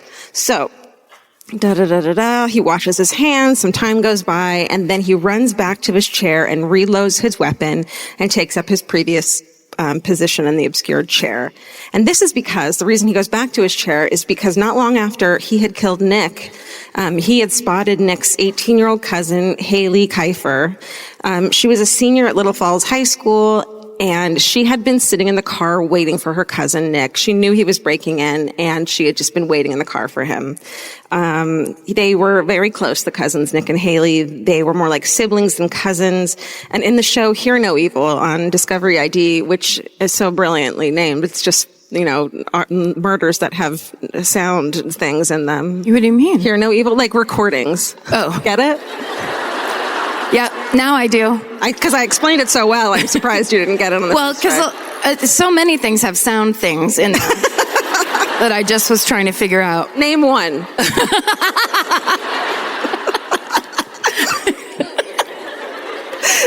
I get aggressive. You're right. You. Nothing. You're right. I can't think of one thing. Told you. Okay, so she had been waiting in the fucking car for her cousin to come back. He's like, I'm gonna run in, and on Hear No Evil on Discovery ID, the grandfather says that he acknowledges that they did some what he calls bonehead things, but they were like good kids. So they were 17 and 18-year-old bored teens in this small town, and they were doing some shit. It's like not fucking argued that they were on a bad path, but they were so young, Yeah. So, they had stopped so that Nick could break into Byron's house before the two of them were to head to the family's house for Thanksgiving dinner. Right. So when Nick doesn't come out, Haley is like, what the fuck happened? She goes into the house, and tries to find Nick. So, she's calling her cousin's name, and, she makes her way down the basement stairs, and Smith shoots her. She's wounded. She falls down the stairs, and Smith shoots her multiple times, and including in her left eye, and he kills her. And then he tosses her body on top of her cousin's, shooting her one more time and killing her. Like, this was his plan. He leaves the teens' bodies in the basement workroom until the following day. He leaves them there, and then he calls a neighbor and asks for help finding a lawyer. He doesn't call the cops. He calls his neighbor. The neighbor calls police because they're normal. That's what you do. It's a basic thing. When police asked Smith why he waited until the next day to notify police of the shootings, he says he didn't want to bother the police on Thanksgiving. He said, if my Thanksgiving was ruined, doesn't mean yours needs to be as well. How big of you. I know. So Smith is brought in for interrogation, and you can watch these videos and shit. And actually, Hear No Evil does a really good job of reenactments with the actual recorded stuff. The audio? Thank you. So he calmly and politely cooperates with police and describes to them, monotone, like he's having a conversation about what he had for fucking lunch.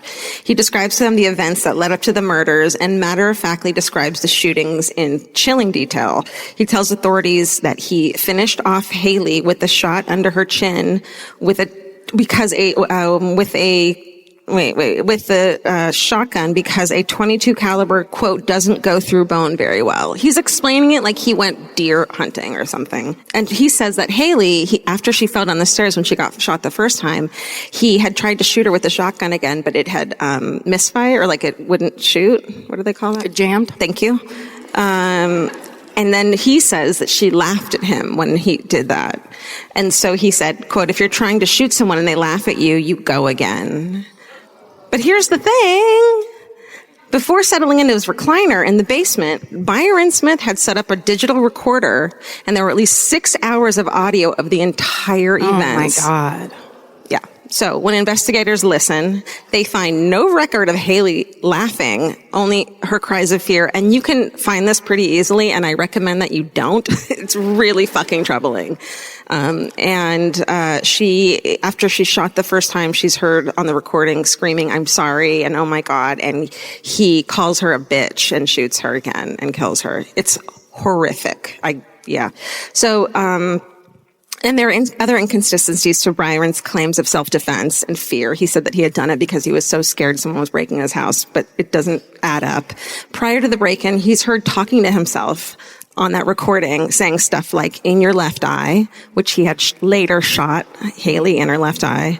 And, quote, I realize I don't have an appointment, but I would like to see one of the lawyers here. And sounds like he's on the phone trying to get a lawyer. When they look at his phone records, he hasn't made any calls. He's just practicing saying that the next day, knowing that he's doing something that is going to need to involve a lawyer. Here's the thing. Okay. If you had 6 hours recorded of somebody at their house walking around talking by itself, a non-murderer, just a person, it would be the creepiest thing you've ever heard. Oh my God. You don't want to know what people are saying and practicing and fucking ranting about. And God. It's me yelling at my eyebrows as I pluck them and shit. And then practicing. I'm like, oh, really? Because I actually didn't say that. And the thing is that you said it first and I said it after you. There's all that. Is that against me? We don't know. It really could be anybody. There's no proof. No. There's no proof of anything. So the idea that then this is fucking audio recording of a person who is cold-bloodedly planning murder. Right. But it's so weird that he knows it's on. He's the one who recorded it in a way that was like, he did it so that he could prove that it was self-defense, because it's in his fucking mind, that's what he was doing. Right. So following the shootings, Smith made a number of other statements, including, quote, I'm not a bleeding heart liberal. I felt like I was cleaning up a mess. I was doing my civic duty. This is all him talking to himself. Yeah. If the law enforcement system couldn't handle it, I had to do it, and I had to clean it up. And then he said, it's all fun, cool, exciting, and highly profitable until someone kills you. Like, he's talking shit to these fucking teens that he just killed. Don't listen, but listen if you're into that, but don't. It's terrible. You shouldn't listen. I will not ever. I don't want to listen now. So Smith's recorded statements, the evidence indicating he had planned the shootings, along with the excessive number of shots fired, led to Smith being indicted on 2 counts of first-degree murder in April 2013. Great. Yes. He posts the $50,000 bail, and while on bail, lives with his neighbor and her 16-year-old son, which I'm like, Mom, don't do that. Please, Mom. Mom, can we not? Are they sharing a bunk bed? Like, what's happening? And why? And why? The charges against Byron Smith sparked this huge debate in the county and in the state over what's called the Castle Doctrine. So y'all love guns here, I guess. We're from fucking California and we don't do that. No? Great. No, I mean like hunting. I don't mean like you guys are, you know what I mean. We're going to sink it. I swear to God, we're going to do it. We're going to do it. Yeah. Just wait. Well, I read, the reason I say that is because I was, of course, looking it up on our email account and seeing if anyone had wrote in about this, and someone was from there and explaining what it was like there and said, for example, when we had raffles at school, we'd raffle off shotguns. Like, that was just a thing. And he's like, I didn't know that was weird until I got older. Okay. Yeah, but also when you're from, like, I'm from a rural part of Northern California, and everybody had a gun. Boys got guns for their, like, 12th birthdays. Yeah. It's very common. Yeah. And they're, like, shotguns and, stuff like that. Not, not handguns. Right. It's a different thing. Yes. Agreed. From Southern California. I'm sorry. Okay. Irvine. Okay. So the Castle Doctrine allows a homeowner to defend his home with lethal force. But Minnesota has what's known as a reasonable person doctrine. So basically. Thank you. I know. So nice. Wouldn't that be nice? Can we have that fucking How worldwide? about a nationwide fucking reasonable person doctrine? It's basically, would a reasonable person view what he had done to defend himself and his home, or what would a reasonable person do in the situation when someone's breaking into their home? So, legal analysts have stated that analysts. Thank you. Of course, it's like analyzed, all crazy all over the place, and they state that the initial shooting most likely would have been justified under Minnesota's laws, but that the subsequent shots were not justified once any threat had been removed. So once he realized they didn't have weapons and they didn't have, a gun, which is they didn't have anything on them, that threat had been removed. So Hamline University School of Law professor. Law. The fighting. You have to do it. Have we already done the fighting briefcases? Nope, but there it is. Probably. Isn't that what a law school mascot should be? The law professor Joseph Olson says, quote, "I think the first shot is justified. After the person is no longer a threat because they're seriously wounded, the application of self-defense is over." And Sheriff Wetzel from there said that the law doesn't permit you to execute somebody once a threat is gone. And at trial, the prosecution alleges that Smith's actions showed aspects of lying in wait, and especially like moving his car so that they didn't think anyone was home, lying in wait, and compared Smith's setup to a deer stand a hunter would use. That's what it made me think of. Yeah. Yeah. So, and the jury also learned a little bit about Smith's background, including that he served in the military and he was trained in surveillance. So he, was doing what had been his job, only it was with teenagers. The trial lasted 17 months, during which it was debated whether Byron Smith acted in self-defense or killed two teenage intruders in cold blood. And on April 29th, 2014, the jury deliberated for 3 hours before convicting Smith on 2 counts each of first-degree murder and second-degree murder with premeditation. That's right. He was immediately sentenced, so he didn't get to spend another night with the 16-year-old in the bunk bed. Thank God. Immediately sentenced to life in prison without the possibility of parole. Wow. Yay. Byron Smith's own audio recordings were named by the jurors as the biggest influence on their decision, which is so cocky of him that he thought it would show that he exonerate him, right? Like he had no fucking understanding of just humane treatment of people, that he thought that this would show that they deserved it somehow. Right. So they said that was the biggest influence. And one of the 12 jurors said that, quote, "The audio recordings pretty much convinced me that we were dealing with a deranged individual." Mm-hmm. Some of the jurors later said that they believed Smith had waited a full day before reporting the shootings because he had wanted to see whether other burglars would show up, which makes sense. He even unscrewed other light bulbs from fixtures as night fell so that any new intruders wouldn't be able to see in his basement, almost like he was trying to get them more to come. Wow. After the verdicts, Morrison County Sheriff Michael Wetzel said, quote, "This isn't a case about whether you have the right to protect yourself in your home. You very clearly do. That's a given. Rather, this is a case about where the limits are before and after a threat to you or your home occurs." So, which is really cool that the sheriff said that, I think. So more than 500 people attended the funeral of Haley and Nick. Friends described Haley Kiefer as a kind girl. She was a competitive athlete. She was into gymnastics, diving, softball, and cross country. Nick, friends said, was outgoing and always seemed to be smiling. There's like so many photos of him smiling. He worked alongside his father at his tree trimming business, and they were kids like we were when we were young, which is just trying to, have fun and making some big mistakes that eventually you straighten out. Right. In 2016, Smith's attorney sought a new trial, but the Minnesota Supreme Court ruled that the murder conviction stood. And the justices also ruled that they ordered the Kiefer and Brady families be paid more than $19,000 to cover the cost of the children's headstones. And that is the story of the murder of Haley and Nick. Yeah. Wow.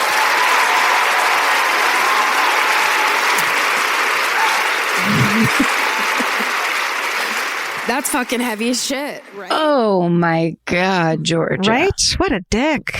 What a tale. Yeah.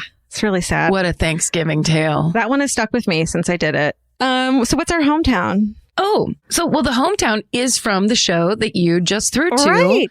So basically, clearly, I'm the one that shit the bed during that show. What do you know? Because we would have played the whole thing. I didn't think of it that way. I must have. Aaron, that is toxic shame, and I refuse to let you continue the narrative. Steven doesn't like my work because he thought we shouldn't use my story in that one. No. Maybe the. Yeah. No. It could, any number of things could have happened. And sometimes what it is like, oh, Steven's like, guys, the recording started halfway through. Right. There's like things like that. It is not, it's not always, Karen's it's fault. not always our call. There's over the hundreds and hundreds of live shows we've done, or at least a couple hundred. Yeah. I'd say. There's been a couple technical difficulties here and there. That's right. So, but this hometown is we're going back to Minneapolis, and it basically is the way we wrapped up the show. That means that if this hometown isn't fucking amazing, we're going to be mad at you. So much pressure. No pressure. Vince! It needs to be. This tour's over. The man that made this tour happen, Vince Averill, everybody. Thank you. He's kept us honest. We're all doing our best. He's kept us on time. Yep. So let's fucking do this hometown and hit the bricks. Yeah, for real. Thank you. Thanks, Vince. All right. Okay, we'll just tell you the rules. You know them, but I'm going to go over them quickly. Let us end on a high note. Tell us a real good story that's from here. We would love for it to be Minneapolis or St. Paul or somewhere close by, definitely within the state. Don't bring that other outer state bullshit around. We don't want to hear it. Everyone will hate your guts. You need to know it. You need to be able to tell it quickly and concisely. And it should have a beginning, a middle, and an end. Not just this story tonight, but any story you ever tell anyone. It's very important. Yeah.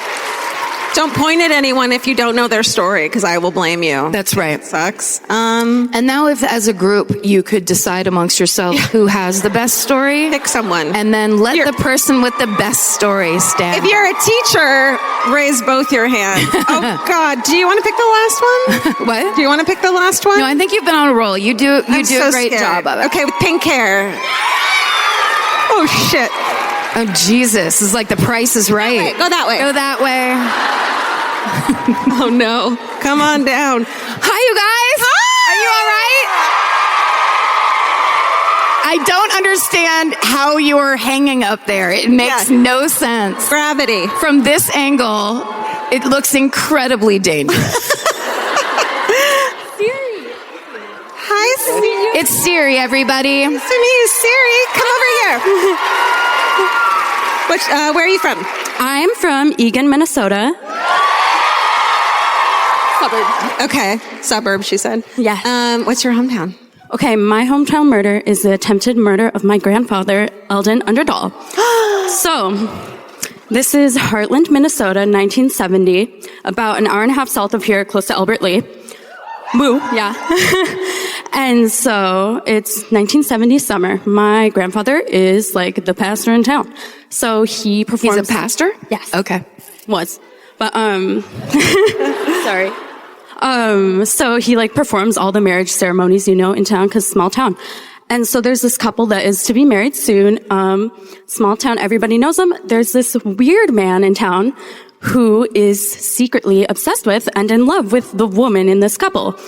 This man is Paul R. Bangstrom, and he decides he's going to kill my grandpa to prevent the ceremony from happening. Oh my God. Very bad logic. Yeah. I think that it would like pause it, but I think maybe it's very bad plan. Yeah.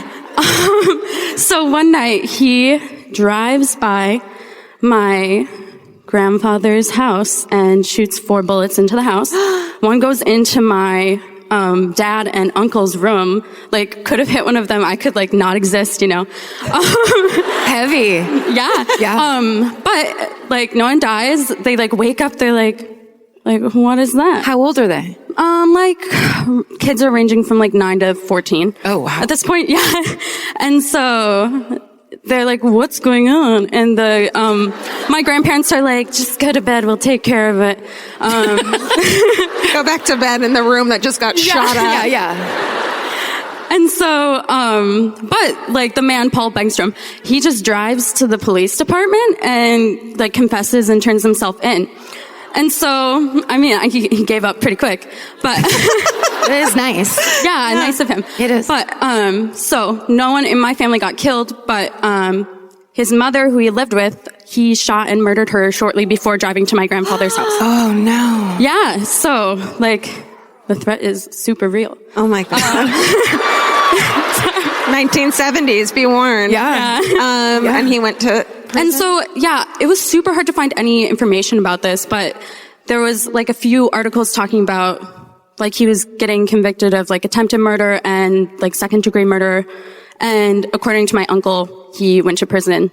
So there you go. Perfection. Amazing. Yeah. Fury, everyone. Great job. Fucking killed it. Amazing. Really good. Great job, darling. Yes, nice. Great job. Good job. Thanks. Oh my God, magical. Thank you. Thanks for participating. You know, right now we should thank everybody that used to come to our live shows, make a poster, stand up, have lit up necklaces and flashlights and scream to the point where they were threatening us Point to at their try friend. to get picked. Point at their friend that they want to get picked. Point at random strangers. We're sorry you never got picked. Yeah. You'll get a chance. Yeah. Looking like around 2023. Cannot wait.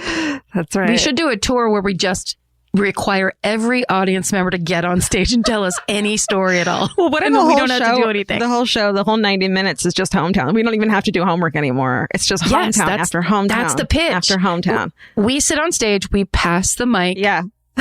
and we're just like, You no tell one, us you don't. a fucking story. Yeah, and then we'll decide, and then I'll heckle you while you're talking. Again. Oh, get me a wine. Oh, I guess I'm drinking wine by 2023 again. You know what? Who knows what could happen? Yeah. Who knows?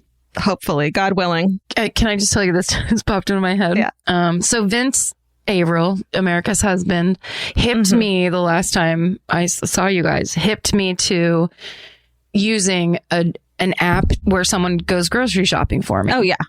I'd never used it. And then in the beginning of quarantine, people were kind of trying to, it sounded like people were saying it was wrong to use them. Okay. Was the feeling I got. Yeah. Or just like, whatever. So, yeah.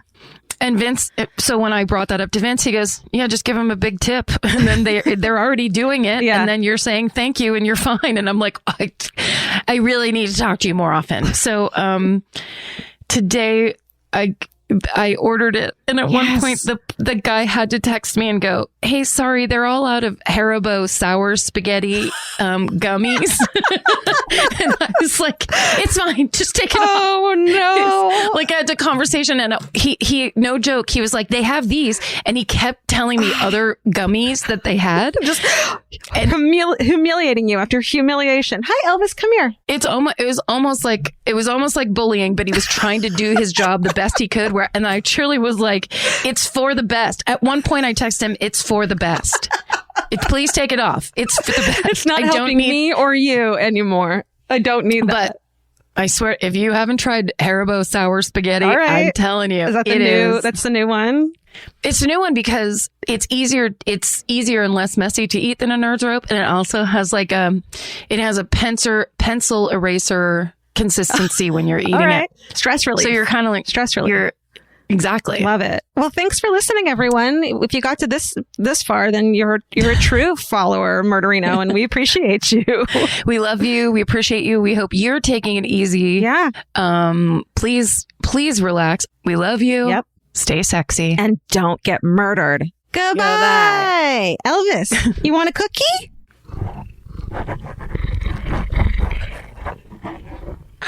You want a cookie?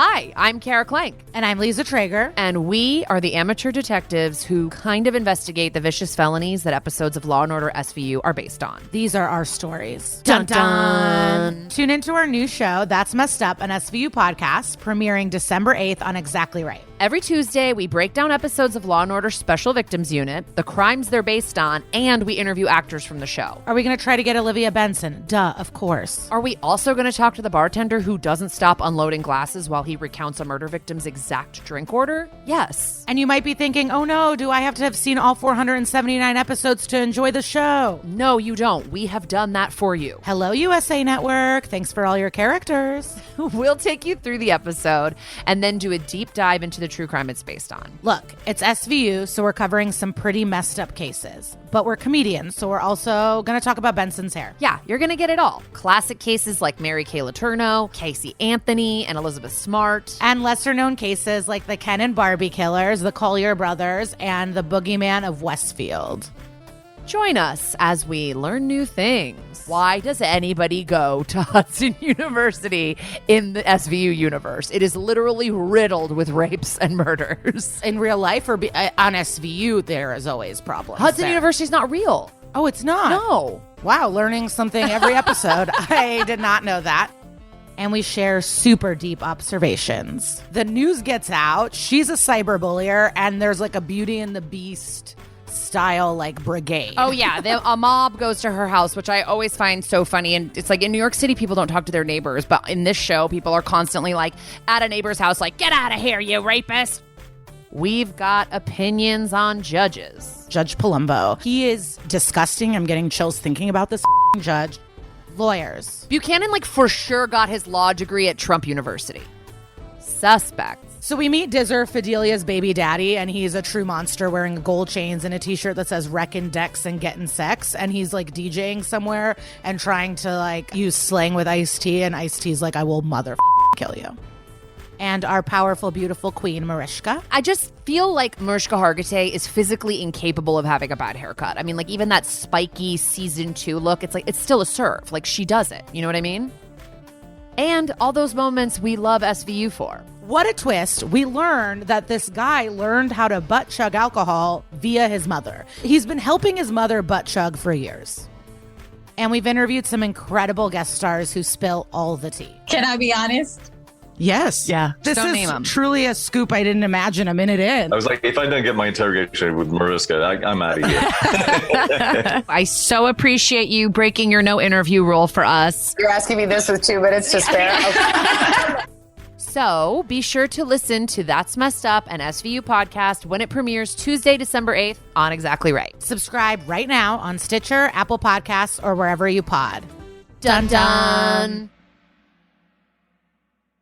The best time to think about home security is before you need it. That's exactly why there's Simply Safe. Traditional home security only alerts you after a break-in has already happened, and that's too late. Simply Safe is changing that. Simply Safe's US-based live agents identify threats on your property and help deter them so intruders never get to your house. The system is customizable so you can build one that fits your home and your specific needs. The 24/7 professional monitoring is effective and affordable and won't lock you into a long-term contract. I think that's what's so scary for so many people is that long-term contract. And what if it turns out you don't like it or need it, but they don't have that because they know you'll like it and you'll know that you need it and feel so much safer when you have it. At this point in my life, I would never go without a security system on my house. I just feel safer with actually having Simply Safe around. There's a whole staff at Simply Safe that's waiting to talk to you and help you out. Right now, you can get 50% off your new system by visiting simplysafe.com/MFM. That's half off at simplysafe.com/MFM. There's no safe like Simply Safe. Goodbye. Cheap Caribbean's Jet Set July sale is here.